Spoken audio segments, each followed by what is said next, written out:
عادل صاحب آپ کی طرف آؤں گی، یہی سوال آپ سے ہے، کیا دیکھ رہے ہیں اب ہماری سیاسی جماعتوں کا مستقبل؟ دیکھیں 2024 میں ویسے تو ہم دعا گو ہیں کہ یہ سیاسی ہیجانی اور انتشار کی کیفیت جو ہے یہ ختم ہونی چاہیے، لیکن شاید ہماری سیاسی جماعتیں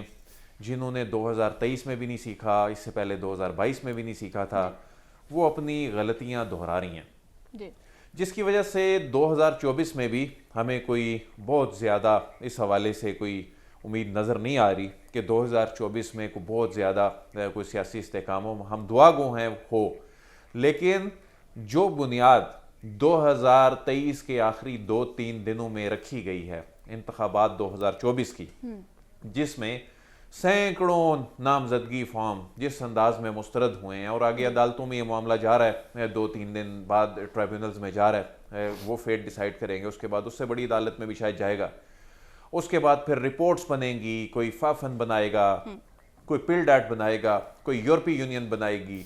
کوئی دیگر غیر ملکی غیر سرکاری جو تنظیمیں ہیں وہ بنائیں گی، اور اس کی بنیاد پہ 8 فروری کے بعد جو بھی حکومت بنے گی اس کو تانے ملیں گے۔ ہم تو پہلے وہ آر ٹی ایس نہیں بھولے تھے،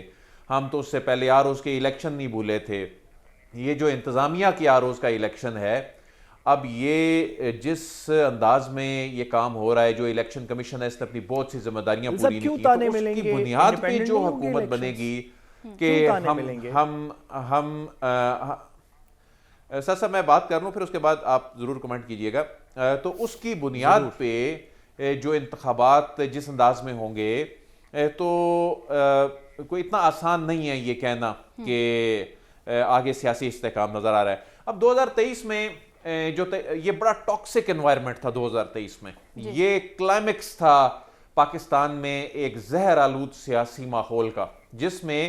ایک سیاسی جماعت نے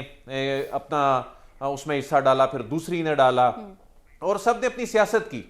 اور سب نے ملک کو نقصان پہنچا کر اپنی جو سیاسی انہوں نے گین ہے وہ حاصل کرنے کی کوشش کی، جس کے نتیجے میں یہ یہاں تک ہمیں سننے کو ملا 2023 میں خدا نخواستہ جی ملک ڈیفالٹ کر رہا ہے، جو کہ نہیں کیا، کیونکہ ریاست پاکستان اس سارے معاملے کو دیکھ رہی تھی،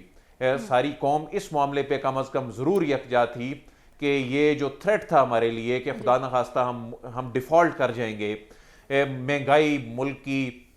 تاریخ کی 75 سالہ بلند ترین سطح پر پہنچ گئی، لیکن وہ بھی کافی حد تک تھمی، ذخیرہ اندوز جس طرح ذخیرہ اندوزی کر رہے تھے گزشتہ 8-10-15 سالوں میں، یہ حکومتیں جو آ جا رہی تھیں کچھ کر نہیں پا رہی تھیں، ریاست نے اقدامات کیے، ان ذخیرہ اندوزوں پہ ہاتھ ڈلے، اور بالآخر وہ روپیہ جو اپنی قدر کھوتا جا رہا تھا اس نے اپنی قدر جو ہے وہ اس نے واپسی کا پھر وہ سفر شروع کیا، وہ جو تنزلی سے واپس جو آیا، اور کوئی 30-40 روپے کا جو امپیکٹ ہے وہ ہمیں نظر آیا۔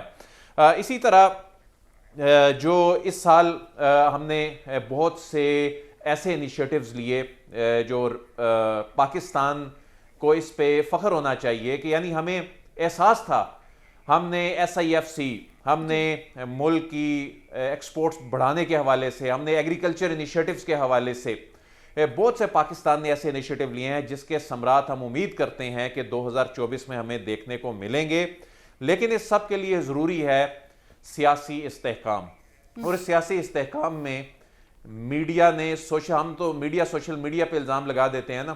اس میں اصل کردار سیاست دانوں کا ہے، ان کو اب اپنی جو سیاسی مفادات ہیں اس سے ہٹ کے ملک کا سوچنا ہوگا۔ جن سیاستدانوں نے اپنی سیاست کے لیے اس ریاست کو دو پہ لگا دیا،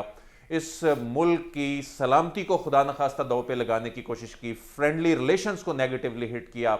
اس ملک کے ریاستی اداروں کے جو لوگ تھے انہیں نہیں بخشا، اس ملک میں عوام کے ذہنوں میں زہر بھرا، اس ملک میں ایک دوسرے پہ کیچڑ اچھالا صرف اپنے سیاسی گینز کے لیے، ہماری ان سے یہ ریکویسٹ ہے کہ خدا را 2024 میں ہمیں یہ غلطیاں نہیں دہرانی چاہیے، ورنہ جو سچویشن ہم نے 2023 میں دیکھی ہے، ابھی تو ہم کافی حد تک ہم اس میں بچ گئے، لیکن آگے جا کر اب ہمیں واپسی کا وہ سفر